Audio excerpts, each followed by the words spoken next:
Hi, I'm Life Coach Landry, and the topic is 15 signs you might be being cheated on. I got a subscriber here, Melissa Chateau from Dallas, Texas, writes, "Hey Coach, I watch all your videos. You have changed my life. However, I'm in a new predicament. I've been dating a man for a year and a half, and his behavior has been acting different in the last 2 months. I'm not sure if I'm being insecure, fearful, or I'm on to something. Help me."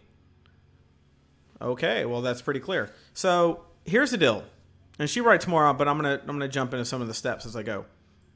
Number one, you begin to notice emotional distance between the two of you. Okay, that's always the first sign that there's a problem. Not necessarily cheating, but that there's a problem. Okay, so Melissa, the first thing I would do is try to close that emotional distance.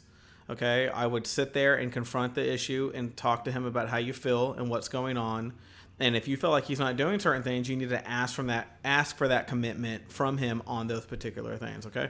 Number two would be your instinct tells you he or she is being unfaithful, right? So this is your instinct, and we all know how instincts go, right? Instincts are pretty legit. If you feel them, you want to do something about them. Okay. Now here's the deal. There's a couple different things here. The one thing I don't want you to do is I don't want you to go through a cell phone. I don't want you to go through a computer. There's only one act that I ever think is okay to do, and it's only when you're pushed to your max and when you're at the end of your rope. If you think they're physically at someone's house when they've clearly lied to you, drive by the house. Drive by the location you're at. Don't walk up, don't do anything. But if you see them there, then you know that's where they were. You drive back home and you just send them a message that you need to talk. And that's it. That's all you do, right? If you want to confront them about it. However, I recommend sending one last note now that you know and walking. And if they want to come beg for you and do everything it takes to get you back, let them do it. And then you get to decide whether you like what they had to say or you believe in their mistake. But likelihood is that if you saw it and it's real, your feelings are going to be hurt pretty bad. And you need to think about what you want to do, okay? Number four, the one you love so much stops asking you to go out and do special things. I'm sorry, it's number three. Number four is you begin spending less time together. Okay. So those two actually go together in a lot of ways, right? If they stop asking you out, and number three, you stop spending time together. Well, 4 and 3 kind of go together as time and scheduling has changed, which is kind of weird, right? So number 5 would be they suddenly start encouraging you to go spend time with other people, right? What kind of shit is that, right? And what I mean by that is number 6 is there's a distinct change in their schedule. They often make excuses for extended time of running errands or having other things to do. Big fucking red flag if you see that, okay? And don't let them get away with it. Jot it down, note it in your head, and when you see them, ask them questions, confront them about things. You should only have 1 to 3 conversations max on this topic. By the third conversation on it, and if you have any proof about what's going on, you need to use that proof on the third conversation. And if they give you a bullshit answer, if they continue to lie in their answer, they don't respect and they don't value your relationship, okay? And that means that the person they're with is getting a cheater as well. So give them the cheater. Like, why would you want a cheater? Let the other person have the cheater, because I guarantee down the line, the cheater may not cheat on them, but the one that they're getting with is okay with cheating in general. That person has probably cheated on them before if it's an ex, and if it's not an ex, will probably cheat on them in the future. Why in the hell would you ever want someone like that in your life? Okay, Melissa? Now, to Melissa's case, though, on number 8, you notice suspicious computer or cell phone activity. She mentions in her email to me, I noticed that he was on the phone a lot more around me texting, and when I would ask him about it, he would just make up a name out of the blue. But when I would pass him, it clearly didn't look like the person he was saying. I think, Melissa, what you're saying is you saw the name he was texting and it wasn't the name he told you. Well, he could have switched who he was talking to in the middle of something, but if this is new behavior, you're right to be suspicious, right? Because when they're with you, the time with you should be the most important.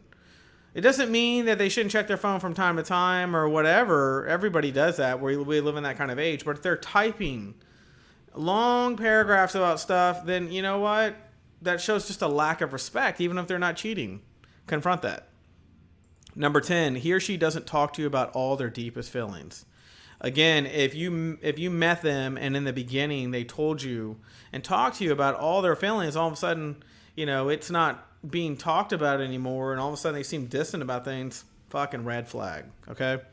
They appear anxious when you're together. Number 11, they appear anxious when you're together and want to leave, or say they're tired, or they need to go do some other errands. Now, where this comes into play is if it's sudden, if it's, things are going good, or you wake up the next morning, you notice they're packing to get ready to go, but they've told you nothing about, that they're going to take off anytime soon until you confront them about it. That's because they're not good at basically processing the lie is what's happening. They're overwhelmed with trying to concentrate on what they're trying to do, monitor the communication on the phone with the person they're probably really going to go see, and then the place they're going to, perpetuating the lie that they're trying to tell you where they're really going. It all becomes like a juggle, right? So they get bad at it. Red fucking flag. Okay. Number 12 would be you notice a sudden change in their appearance. Let's say all of a sudden they dress a little different. Their hygiene, they're perfumed up all the time, or in his case, he's cologned up all the time and looking sharp, or she is in a dress. Every time you see her in heels, she sees you for an hour and then she bells on you. It's because she's going somewhere else. Okay. Number 13, he or she hangs around with a new best friend. New. In other words, it's someone you never heard of, and this would be not if this would be if there's not an X in the picture. This would be if it's a new person. Okay.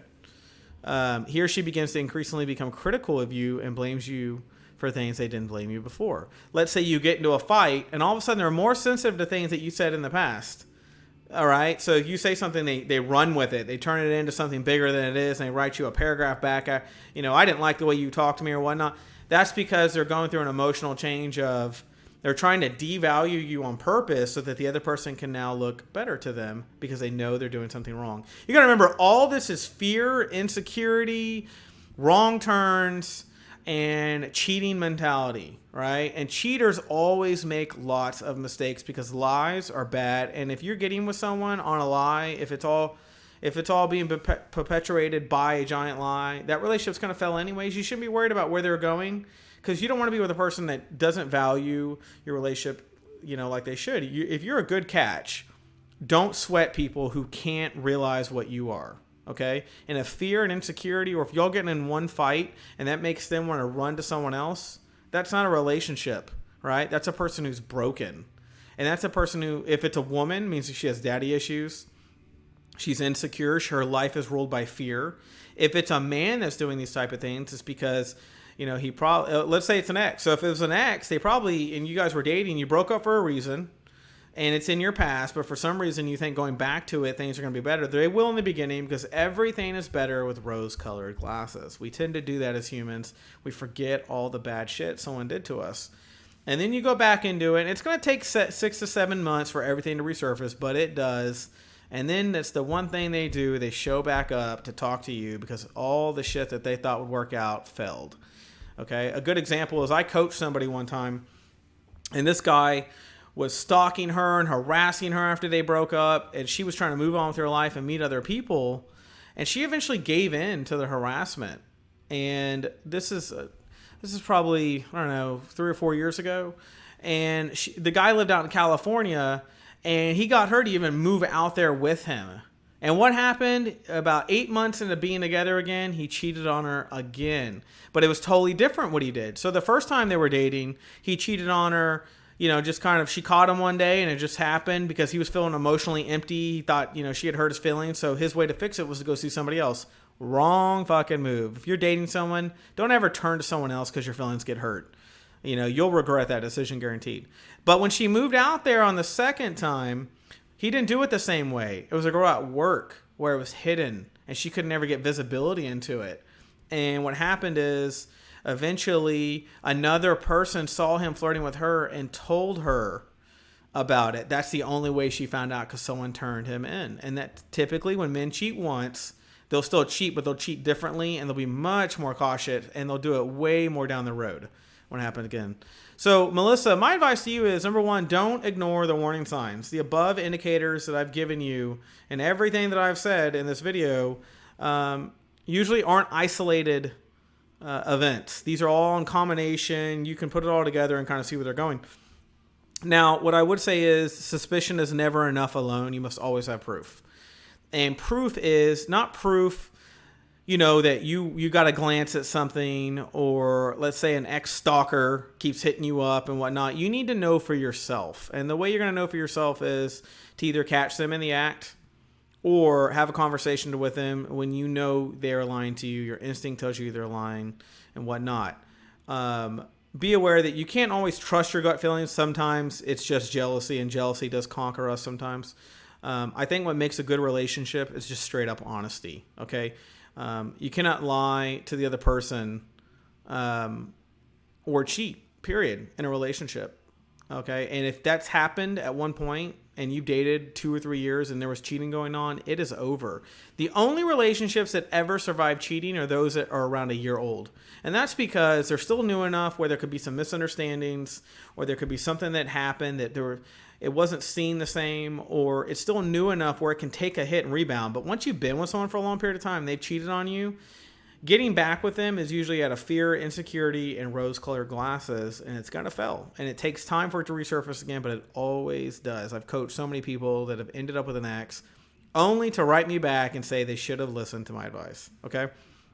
If anything's wrong in a relationship, it's real simple. Tell each other. If you're getting fearful that they're doing something, tell them. If you think there's something going on in the relationship that's making you feel insecure and you want to evaluate that and not feel like that, you need to tell them. People cannot read your mind, okay? So my advice, Melissa, is point blank. You've heard all the signs that I've told you. I would meet with him. I would ask him out to a neutral place. I would talk to him about it. I would give him your conditions based on your suspicions about what you need to not feel that way. If he loves you, he's going to honor those things. Okay. And if you're a guy and you meet a woman, she's going to honor those things. And make sure they follow through. You need to give someone about a month or two to follow through. And if in a month or two you notice that they're not following through in their commitment, then what is their word really worth to you? Okay. The word holds no value. Okay. It means that they are okay with lying, which typically means, like I said, if it's a man, they're okay with lying to you because they're desperate and they have no options. If it's a woman, it's because she has daddy issues, she's fearful, or some kind of person is in her life. And if you're a woman and it's an ex stalking you and whatnot, then obviously you haven't watched a movie like 50 Shades of Grey, especially 50 Shades of Grey Free, when there was a guy that swore his love with her and he wanted to be with her and do everything for her. And when she didn't give it to him, what did he do? He turned violent and nasty. Unless she was physically with him, he was just nasty to her. Right? And that's exactly what drives women away. And the only women who fall for things like that are women with daddy issues, fear, insecurity, that are broken and don't know how to communicate.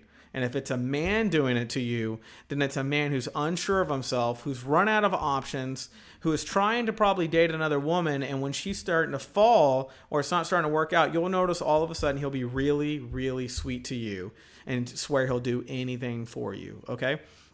Now, if this is a man or a woman or an ex that has come back in your life, or it's a new person, you need to make sure they're not a narcissist, and go watch my video on 3 steps how to spot a narcissist. Okay, Melissa? So I hope that this helped everybody, though, because this applies to men and women alike. And if you want to contact me below, you can click on the email below for an email, phone, or video coaching session. And if you want to donate to me to support my work, donate whatever you think the value of this information was to you. And I will talk to you soon.